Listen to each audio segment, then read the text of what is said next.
Welcome to a preview on the Book of Esther. The Book of Esther has a theme of God being present in the midst of our silence, and that He is in control and in charge of the mundane details of our lives. Have you ever felt like the world was going around you and moving at such an incredible speed, and you felt like you were standing still? Have you ever wondered if God is going to show up in the midst of your story, in the season of sorrow, sickness, pain, and doubt?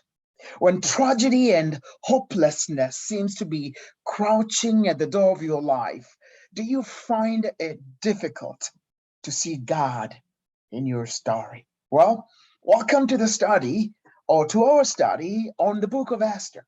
I believe this is going to be an awesome and a robust study this season on this unique book named after a woman called Esther. I also believe that the Lord is going to reveal himself to us through the details of this book as we see how God speaks to us in our moments of loneliness. And when we think we have come to the end of the road, God remains in control even when the odds seem to be against us. Esther is the 17th book of the Bible, and the author of this marvelous book is unknown. However, it is clear from the language and the details of this book that whoever wrote it was a devout and a serious Jew. The book was written during the time the Jews were in exile in Persia. History shows us that around 930 BC, the Hebrews went into a civil war, and the country was split into the northern kingdom, also known as Israel, and the southern kingdom, known as Judah. Over the next several hundred years, the northern kingdom was overpowered by some powerful nations, and so did the southern kingdom.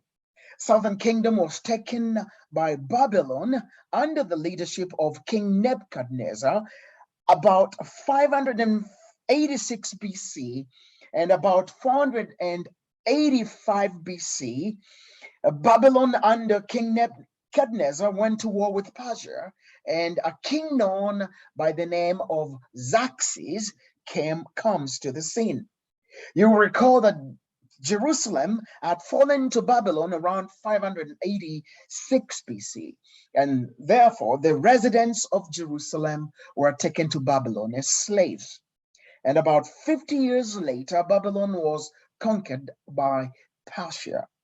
Therefore, the book of Esther captures the history of the Jews who were living in exile in Persia. The book of Esther was written in Persia somewhere about 460 to about 350 BC. And one of the outstanding features of this book is there's no reference to the land of Judah or Jerusalem or prayer, worship, Messiah, or even sacrifice, suggesting that the author was a resident of Persia and familiar with Persian customs. I also believe that this is a deliberate literary strategy that the author uses to show that it is God who controls and orchestrates the seemingly insignificant connections in life. God is in control, even in the mundane and in the insignificant actions of life. God is aware and in charge of the details of life. Why is the book of Esther written? Again, the book is written as a history for future generations. It is an official document, or the official document that captures the events that led to the establishment of the Jewish feast of Purim, which is also known as the Feast of Lots or the Feast of Esther. It is a festival that celebrates the Jewish deliverance from their oppression in Persia during the reign of King Xerxes. The book is written to assure the Jewish people of God's divine protection. The book of Esther, therefore, presents a story that is so compelling and so intriguing. It is a story about this Jewish woman who is so dynamic, who God brings out of nowhere to rescue his people. It is the story of Esther, whom the Bible describes as being so lovely in form and in features. Esther is an orphan who rises from the ashes to become the queen of Persia. So, background of this story is that the Jewish people are find themselves living under the leadership of Xerxes or Ahasuerus in Hebrew in the land of Persia. And Xerxes had become king of Persia after the death of his father, King Darius the Great, in 485 BC. Remember, it was King Darius who had thrown Daniel to the den of lions. So King Xerxes is in leadership when Esther comes to the throne 7 years after his reign. And also, we find that King, after the end of his reign, King Xerxes is succeeded by his son Artaxerxes. King Xerxes had ruled Persia for 21 years. That's from 485 to 465 BC. And it is during during his third year that Xerxes decides to throw a big party for his special friends, or for who was who in the circle of friends. That party that was thrown by King Xerxes lasted for 6 years, all to show off the king's power and wealth. And at the end of the 180 days, the king decided that he had not had enough time to display his ego and his wealth. And so he orders another 7-day party. And it is during this time that Xerxes commands his wife, and rather commands that more wine be just brought in. As we say, he said, let the drinks keep on coming on. It's my bill. What kind of a party was this? In Esther chapter 1, verses 8, it says that the only restriction on the drinking was that no one should be compelled to take more than he wanted. Those who wished to have more, they could have, they were allowed to have it as they pleased. For the king had instructed his staff to let everyone decide this matter for himself. While that may not mean much to us today, we have to understand the culture of the day. Under Persian law, guests of the king could only drink when the king drank. But for this gathering, anyway, that restriction seems to have been lifted, and people could drink as much as their hearts desired. So King Xerxes also ruled 127 countries. That's from India all the way to Pakistan and to Lower Ethiopia and to the Sudan. According to Josephus, he was the most powerful man and the wealthiest man in his day. So the king was merry and cheerful and drunk when he commended his beautiful queen, Queen Vashti. Some may pronounce her name as Vashti or Vashiti, to show up and to display her beauty, for she was good to look at. Indeed, the name Vashti means beloved or beautiful or the desired one. Vashti's brief presence in the story, therefore, is a kind of a bittersweet. For your information, Queen Vashti shows back to the scene after the death of Xerxes during the reign of our son Artaxerxes, for she seemed to have resumed or regained some of her powers back. Queen Vashti is a strong character, very independent and unafraid. And it is out of her boldness that God makes a way for Esther. Out of her boldness, Esther finds her way to the palace. Queen Vashti was not just the king's wife, she was his queen. Xerxes had all these kind of wives or all kind of women around him, but only one queen, Queen Vashti. So this beautiful woman, as her name implies in the Persian language, was good to look at. And King Xerxes was so proud of her beauty that he wanted to display this beauty to her friends. He wanted to get the praise of having the most beautiful wife in Persia.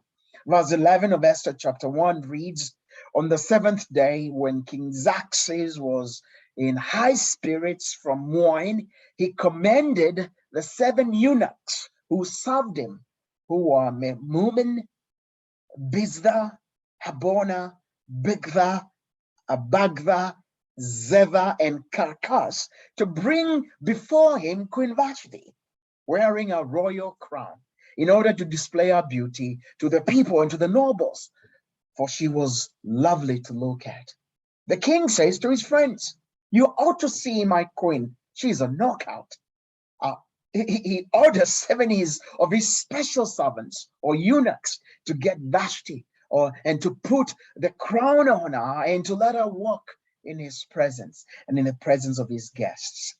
7 eunuchs to bring her with all her glory. He orders this to be done. Xerxes wanted all the men to gaze on her beauty, for she was a beautiful woman. Some Jewish scholars and rabbis have argued that he wanted the queen to display her beauty while naked, just wearing the crown. Well, this is pure speculation, but it might explain why she refuses to obey a simple command. And as a result of this disobedience, Vashti the king becomes very furious. He becomes red hot. Now, history has also shown out that King Xerxes was known for his irrational temper and occasional fits of rage. For example, history records that in his military campaign against Greece, he ordered a bridge to be built over a channel of water that separated Greece and Turkey. However, upon completion of this great project, and just before he was able to use it, a storm came and completely destroyed the bridge. This infuriated him so much that he ordered his officers to give the sea 300 lashes as punishment. And then he had all his builders of the bridge beheaded. But we know this from this biblical story. The king was drunk, and in the midst of his intoxication, he demanded something he would never have thought of had he been sober. He lost his senses and his reasoning capacity. The king was ready to embarrass the woman he loved and to show her off to his cronies like a piece of meat. We know Xerxes was not interested in showing the good qualities of his wife. Xerxes wanted his queen to show up in a royal crown. In the book of Jewish antiquities, Josephus, the historian, wrote that strangers were not allowed to look at the beauty of Persian queens or Persian wives. Many commentators, however, see Vashti's disobedience or defiance as a modest and a totally justifiable refusal to appear before a king and a group of drunken men. However, from a cultural perspective, the queen was not did not defy the king at all. She was to obey, or else her head was going to be on the platter. She was not required to disobey by any chance. So Xerxes' ego is fueled by his guest and his governing officials. He will lose his dignity if a woman will not obey him. He is therefore left asking for advice from his drunken friends. If a queen is not coming to come when summoned, she has to be relieved of her duties. This is the advice the drunk friends gave to the king. Seneca, the philosopher, said that drunkenness is nothing but voluntary madness.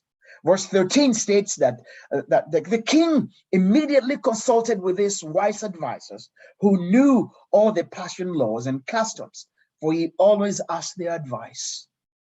The guests, therefore, suggest that the king hold a party and a harem of virgins would come to be presented before him so that the king would select the next queen. A genius idea, huh? The Bible records that this idea pleased the king. The idea pleased the drunk king, and what follows is the most epic beauty pageant that the world has ever seen. Verse 16 of Esther chapter 1 reads, Then Memucan said in the presence of the king and the officials, not only against the king as Queen Vashti done wrong, but also against all the officials and all the peoples who are in the provinces of King Ahasuerus. For the queen's behavior will be made known to all women, causing them to look at their husbands with contempt, since they will say, King Ahasuerus commanded Queen Vashti or Vashti to be brought before him, and she did not come. This very day, the noble women of Persia and Media, who have heard of the queen's behavior, will say the same to all the king's officials, and there will be contempt and wrath in plenty. Memucan's response is definitely an overreaction, but the king falls for it anyway because it's precisely what he was listening for. After Memucan's advice, the king sends letters to all parts of the empire, to each province in its own script and language, proclaiming that every man should be the ruler of his home. Some commentators say that Vashti represents a good example of a wife's submission. I love Tony Evans' definition of submission, which is this: submission is knowing when to duck so that God can hit your husband. End of quote. A woman does not have to give up her dignity when she marries. A woman need not obey her husband when the ask is opposed to God's law or basic decency. Chuck Swindoll says this about Queen Vashti's refusal to her husband's abusive request. I quote, I admire Queen Vashti. In the midst of an unsavory sin, she was brave enough to say no to that which was blatantly wrong. And in resisting this insulting act of indignity, she took a stand against the greatest power in our universe. Good for her. End of quote. Submission does not mean that a wife is a sexual pawn in the carnal desires of her husband. It was never God's design that a wife submit to her husband's evil desires.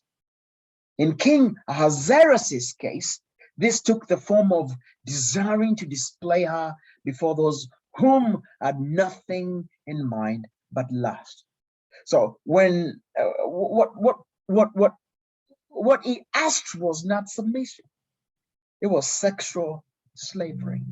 And I believe that marriage does not give a husband the right or the license to fulfill his wildest fantasies by using his wife as a sexual object. King Xerxes made the serious mistake. He decided to choose another queen instead of working out his problem with Vashti. Vashti wasn't unfaithful, so he had no grounds for divorce. Obviously, King Xerxes made a bad decision by asking her to appear before a drunken mob as a sex object. That's a big mistake. It was foolish of him to have King Vashti dispose in his anger as well. King Xerxes had invested so deeply in his pride. He had committed himself so deeply to self-glorification and self-honor. He became so focused that he had no clue of what his request would mean to his wife. But God, in his wisdom, God is so wise and so much in command of the situation that he uses this foolish decision of King Xerxes to make something good of it. When we feel foolish pride swelling up inside us, we need to follow the old adage of swallowing the pride. In the end, the queen is banished from the king's presence, and a new queen was to be selected. John Curson said, if life was fair, Elvis would be alive and all the impersonators would be dead. God used it for good, you see. It was because of Vashti being banished from the throne that a new king was selected. The new queen was selected. We are told that Vashti was born to Babylonian loyalty. Our grandfather was King Nebuchadnezzar, who had destroyed Solomon's temple in Jerusalem and drove all the Jews into exile. Our father was Belshazzar, the last king in the line of great Babylonian dynasty, whose dramatic death they described in the book of Daniel. The name of the new queen is Esther, a beautiful Jewish girl, although the king didn't know this at the beginning. But Esther is the star of this story. Our Hebrew name is Hadassah, which means star.